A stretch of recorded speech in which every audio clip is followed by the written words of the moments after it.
talked, I know a lot post-match about discipline. We can guess what's happening. You can have an idea. What are the players saying to you about it? It needs to improve.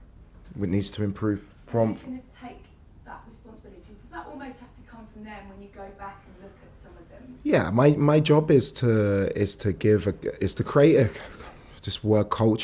culture of accountability, where if you make a mistake, it's okay, you hold your hands up and you make sure it doesn't happen again. But you have to hold your hands up to the original mistake. If I make the wrong team selection or I get something wrong, my job is to be accountable, and it's the same for my players in that moment. I don't know whether you've seen the other clip of Netta getting his first yellow, and he goes on and he goes on, and Reece James tries to move him away, and he carries on and he carries on. So in that moment, who has to have a word with him? Who has to say, why are you doing that? Yeah, you need teammates to help you, but it comes down to yourself as well. Look, Pedro's apologised to the group. We miss him for Wednesday. I just need to see an improvement in the behaviour now. And it's not just Pedro. We've had bookings, people speaking about dissent. We've had needless bookings in terms of fouls.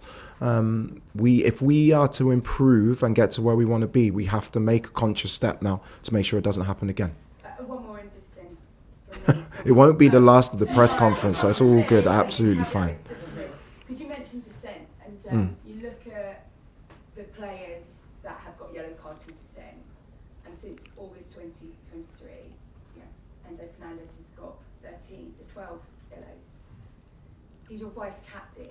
Okay, so if your vice captain is getting booked for dissent all the time, what message does that send out to the rest of the side? And do you have to maybe think about him as a vice captain? Never. Enzo's a top leader, not even entered my mind. Keep getting booked, though? Yeah, I feel there's something that needs to improve. And yes, we're a young team. It's not an excuse. We have an outstanding team. They're young. We are one of the youngest in the league, one of the youngest in Europe.